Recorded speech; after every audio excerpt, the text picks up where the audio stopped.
It's the Valentine's 2025 collaboration. So I'm making a tray and I'm going to use this 3D print. I use my Bamboo Lab filament printer. It's a few bits I need to deburr and I've got all that sorted, and I also managed to find some roses as well. Now it took me an hour to deburr that. An hour! But it was worth it. I'm going to be using some iridescent shredded ribbon for the base, and I think it's going to be fun. It took me a few days to actually decide on a colour as well. And these roses, I believe, were a free file. I will link them in the description box even below. And there's even a little one I may or may not use. We'll see. Anyway, I think it's time to go play.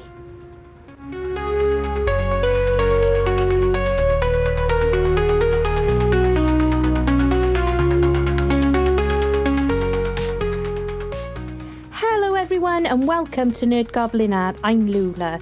Today I'm using Teexpert epoxy resin, and I've also got out these foils. This is a silver one, and for once I actually want it to come out of the jar and it's not falling out. How unusual. So I'm just going to burnish it into the bottom of the tray mould. Now I'm not worried about it being perfect because we're going to be filling it in regardless with another colour. I think I'm going to go for champagne.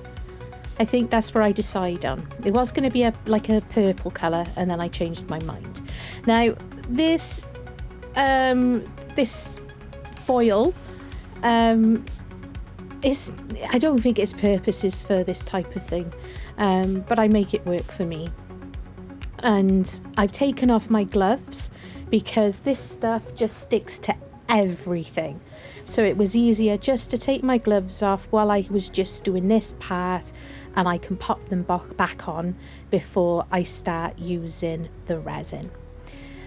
Some bits would not and refused to actually burnish into the silicone, and that's fine. I got a a bin next to me, and I just emptied it into the all the little bits that didn't want to play ball. I'm using my Let's Resin mixer today. I always use this mixer if I am using more than 8 fluid ounces of resin. And for the mould, because it's going to be a 2-part pour, I have 12 fluid ounces currently in there. It mixes for 40 seconds at a time, but I usually turn it on 4 to 6 times to make sure it's completely mixed. And regardless of using the mixer, I also use the stirring stick to make sure all the sides are done and mixed in well, including the bottom. So I'm nearly done with this part.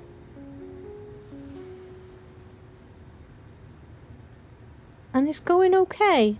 I could have used my Tiny Turner metallic flakes, but I just wanted to try something different. So perhaps something that, not everybody can get hold of the Tiny Turner powders, and I don't actually own any of the metallic mica powders, so I thought I'd stick with that. So I originally pulled out like a purple colour, and then I was looking at the 3D print. I thought, no, let's go for something a bit more pinky.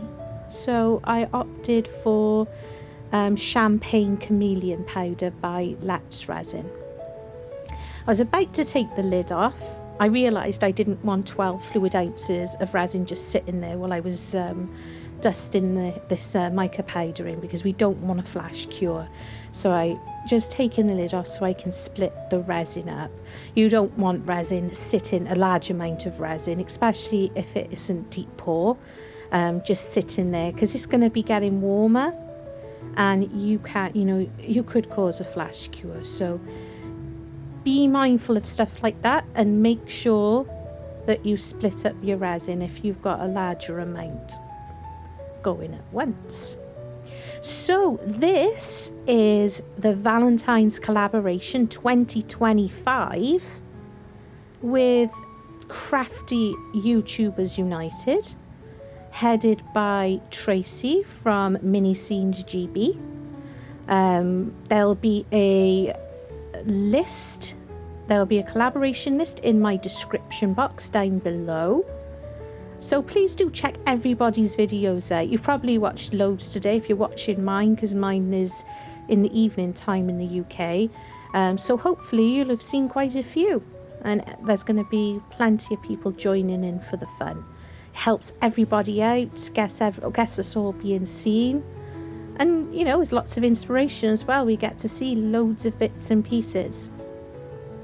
So the idea of this make is I'm not really romantic and I'm not really into the fluffy lovey-dovey red pinky, proper pinky reddy frou-frou stuff. So that's why I've gone for the style that I have done. So these are like rainbow and iridescent ribbon that is all chopped up. You can pick these up in bags from places like Amazon and Temu and probably AliExpress as well. And if you're lucky enough to have craft shops that aren't just like the range in the UK and Hobbycraft, you know, especially in the States, you're going to have a lot of choice.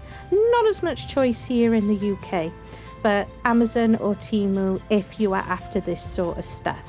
Now, with the colour of the 3D print, it's a blue, very dark blue and red, like metallic filament.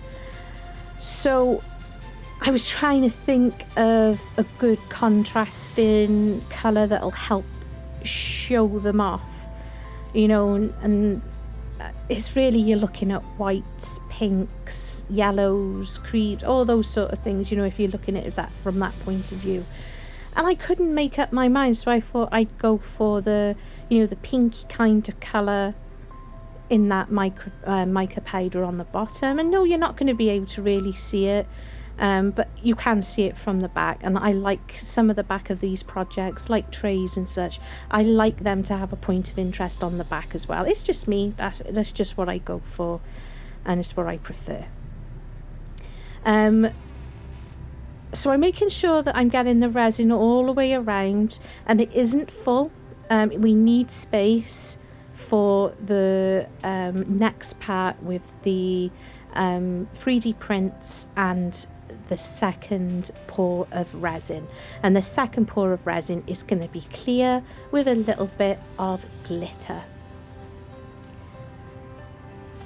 And of course, you don't necessarily need to put the resin through a debubbler either, because it's such a large, you know, you can keep your eye on it, you can spray it with isopropyl alcohol, and you can use your heat gun. So you know, it's not going to be too much of a problem, not in my opinion anyway. And the Teexpert resin, I do find it very good for debubbling, and I'm just really scraping out that cup. Use it, you know, waste not, want not. I want to make sure that I get all that precious resin out.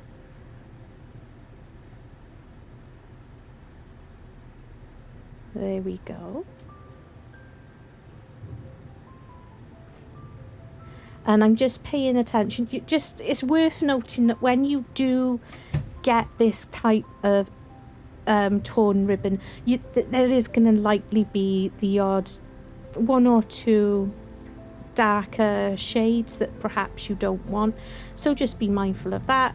You know, look it over, and if you see them, just use a silicone tool like you saw me doing, or even the spatula stirring stick, just to fish it out, because I don't want it in there.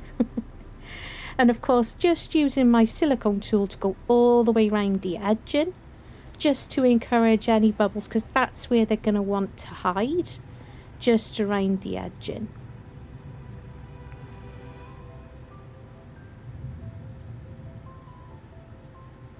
It's also a good opportunity to make sure there's no bits of fluff.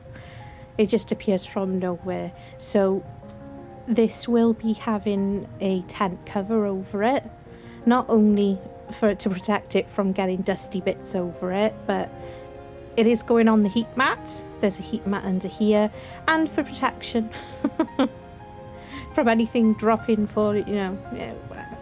So that's my heat gun, and I have got it on a higher setting.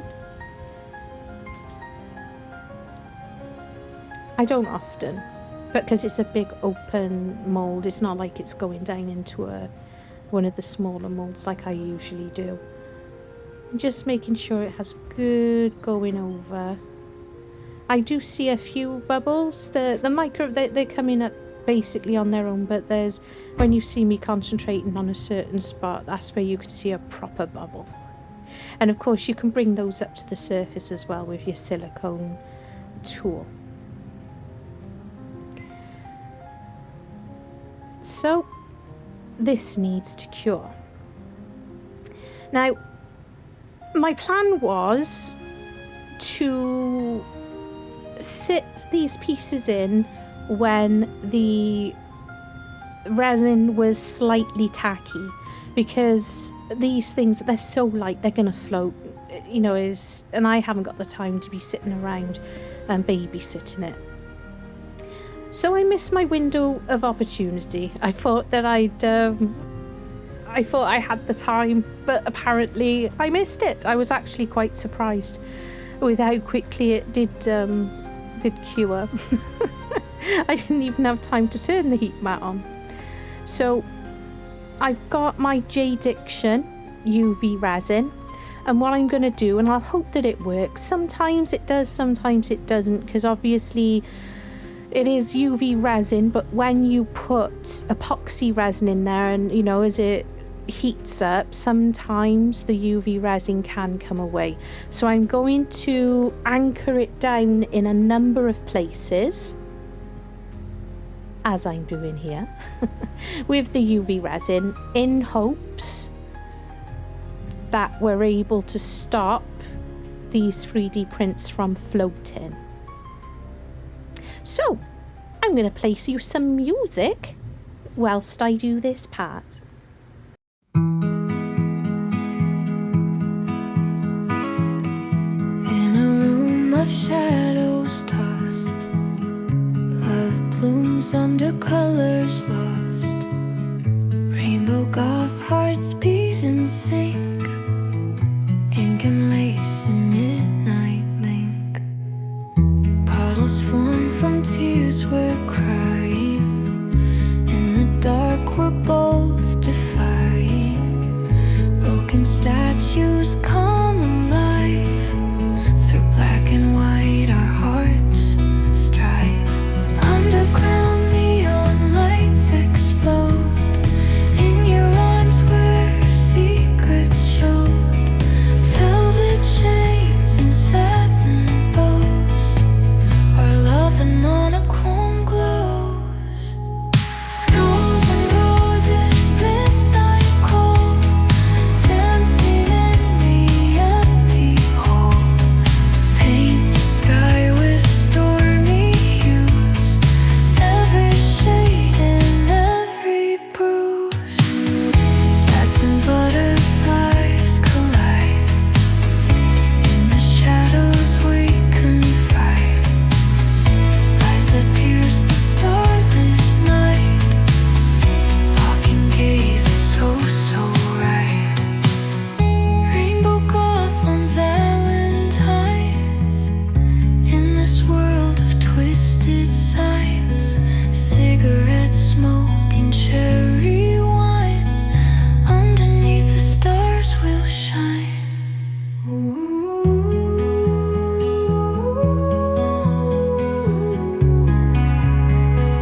So I've already used the Isotoyo Mixer on this resin, and I'm just making sure that it's having its extra stir with the stirring stick to make sure it is all mixed in nicely. And because there's no pigment powders or chrome powder or any of the sort, I can spray the 3D prints with isopropyl alcohol to help with any bubbles. Now I'm gonna be keeping my eyes on bubbles clinging on to the inside of the the details.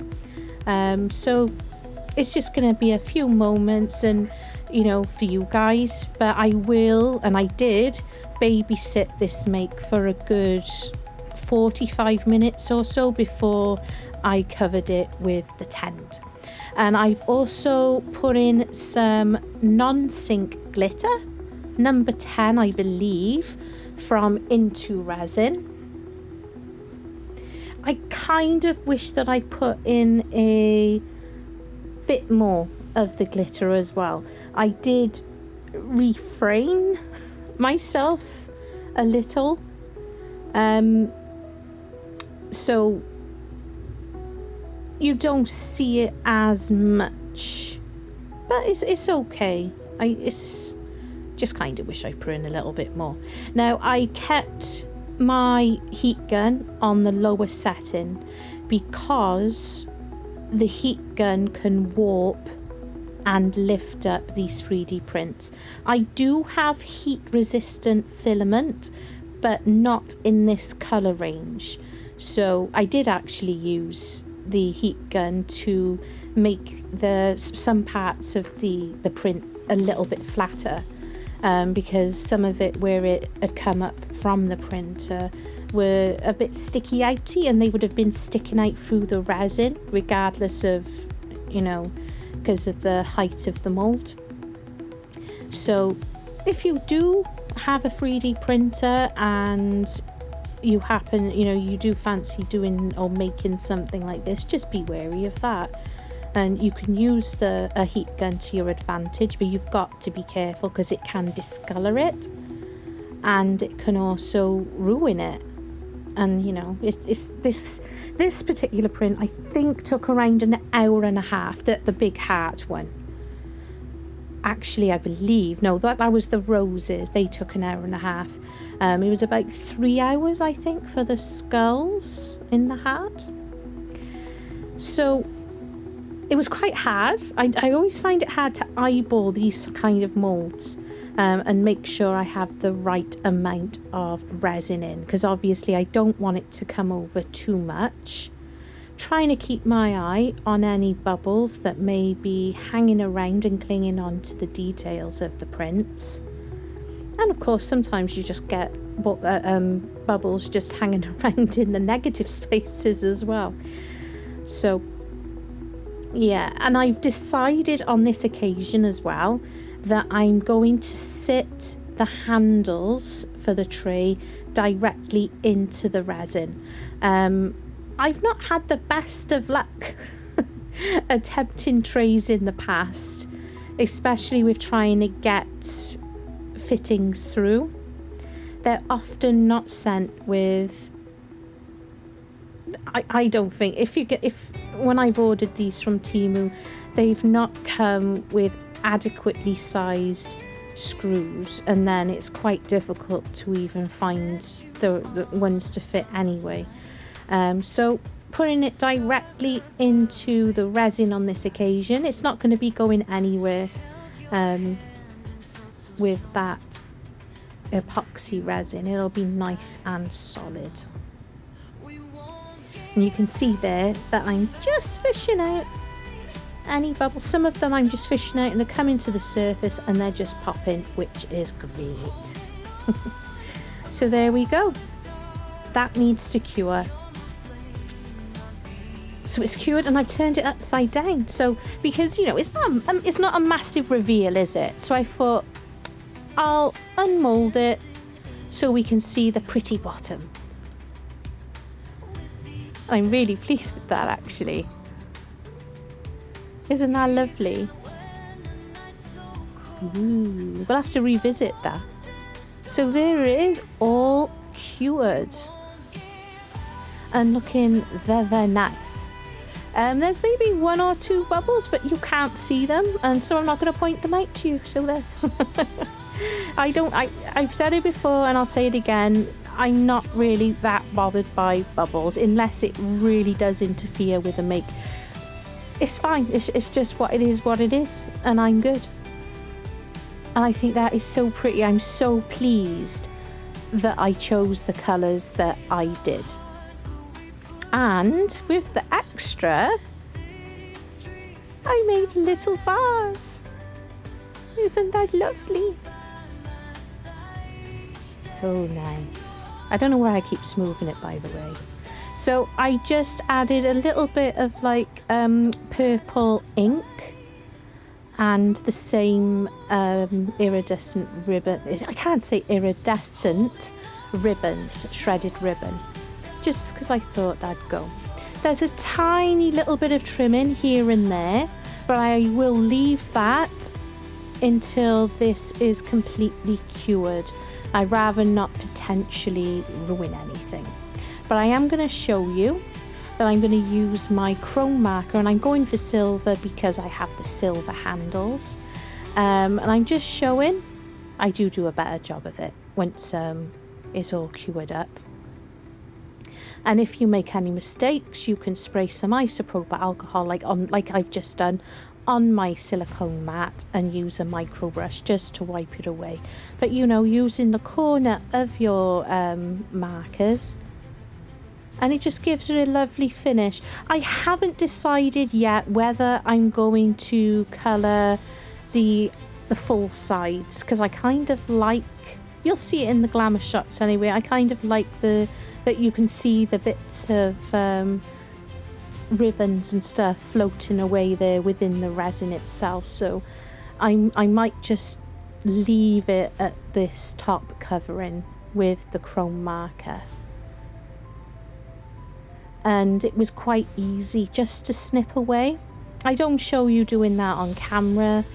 I've done plenty of deburring on camera. On other videos.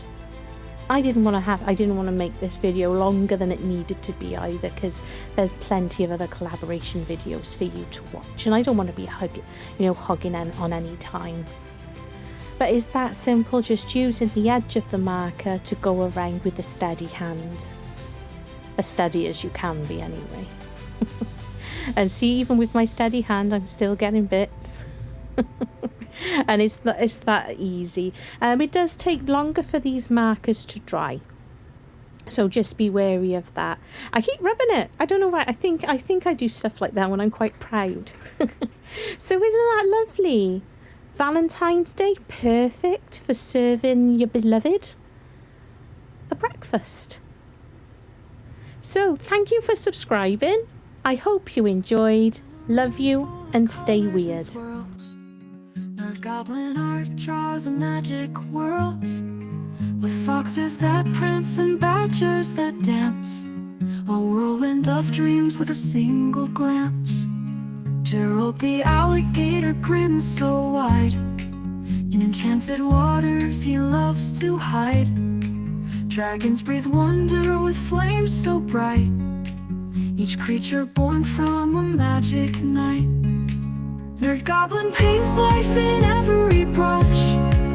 Animals frolic in a vibrant rush. From canvases to tales they leap, in a realm where fantasy meets deep. The studio's alive with swirling paint. Creatures so pure they need no saint. Sketches of foxes with tails of light. Badgers with moonlit fur in flight. Gerald floats in a stream of dreams. Dragons shimmer